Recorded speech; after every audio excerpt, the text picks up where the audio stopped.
사람이 세상을 살면서 극한 어려움을 겪을 때 주변에서 도움을 받을 수 있지만 오히려 더 큰 어려움과 위기를 만들 수도 있습니다. 내가 어려움과 힘든 일이 있을 때 진정으로 도움을 받을 수 있는 최고의 상담사를 만나는 것은 행운이요 큰 축복입니다. 여러분은 삶에서 극한 어려움이 있을 때 누구를 가장 먼저 찾습니까? 상담의 기본이 되는 구성 요소에는 상담자와 내담자 그리고 둘 사이의 관계인 상호작용에 있습니다. 사람에 따라 문제를 해결하는 방식으로 문제를 회피하기도 하지만 적극적으로 현재의 고통을 완화하는 방법을 찾거나 자신을 잘 이해해주고 삶의 방향을 올바로 정하기 위해 상담사를 찾고 상담을 하게 됩니다. 이런 의미에서 상담의 일반적인 목표는 긍정적 변화와 치유, 성장, 성숙이라 할 수 있습니다. 상담사와의 관계인 상호작용을 통해 현재의 나의 고통과 문제를 완화하고 해결하여 긍정적 변화와 치유, 성숙을 가져다 주는 자신만의 탁월한 상담사가 여러분은 있으신가요? 탁월한 상담사가 갖춰야 할 자질을 충분히 갖추신 분을 알고 계십니까? 심리 상담 치료사가 갖춰야 할 자질을 충분히 갖추신 제가 알고 있는 성경에 계시하고 있는 예수님을 여러분께 소개해 드리려고 합니다.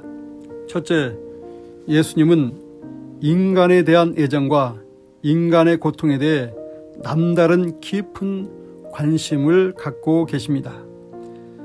나의 삶에서 예수님보다 인간을 사랑하고 인간의 고통에 깊은 관심을 갖고 계신 분을 저는 지금까지는 찾지 못했습니다. 예수님의 공생애를 지켜보면 고통받는 사람들을 사랑으로 치유해 주셨고 자신의 죽음까지도 사람을 치유하고 살리기 위한 것이었습니다. 그래서 보혜사 성령을 보내주셨습니다. 둘째, 예수님은 자기 통제 능력을 충분히 갖추신 분이십니다. 예수님은 어떠한 유혹에도 넘어가지 않고 자기 통제 능력을 갖추신 분이심을 성경을 통해 분명히 알게 됩니다. 셋째, 예수님은 사람의 친밀하고 신뢰로운 인간관계 형성의 능력을 갖추신 분이십니다. 예수님은 자신과 상호작용하는 관계에 있는 사람들을 향해 친구라고 말씀하셨고 친밀하게 인간관계를 가지신 분이심을 알게 됩니다. 넷째, 예수님은 언어적 표현 능력이 대단하신 분이십니다. 성경을 통해 보면 예수님께서 하신 언어적 표현들은 너무 심오하고 진리의 말씀이 되었습니다. 예수님의 적절한 말씀 한마디로 사람들을 살리고 변화시키며 문제를 해결하셨습니다. 다섯째, 예수님은 다양한 문화적 배경과 지식을 갖추고 계셨습니다. 제자들에게 온 천하에 다니면서 진리의 말씀을 전하고 가르치며 제자를 삼으라고 말씀하셨습니다. 모든 족속을 제자 삼으려면 먼저 다양한 문화적 배경과 지식을 갖추고 있어야 합니다. 여섯째, 예수님은 도덕성과 윤리성에 탁월하신 분이십니다. 예수님의 도덕성과 윤리성은 어떤 누구와도 비교할 수 없는 탁월한 삶을 친히 행동으로 보이셨습니다.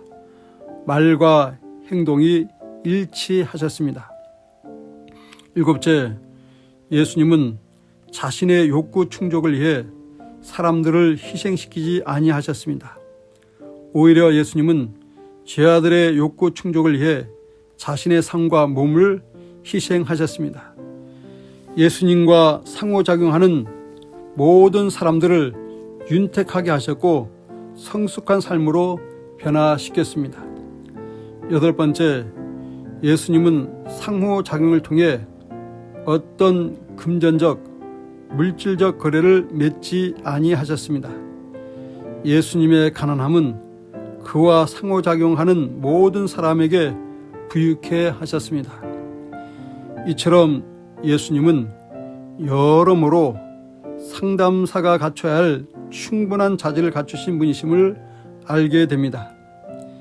예수님을 만나서 상호작용을 한 사람들은 모두가 한결같이 치유와 변화와 인격의 성숙함을 보였습니다. 예수님은 어제나 오늘이나 영원토록 동일하신 분이십니다.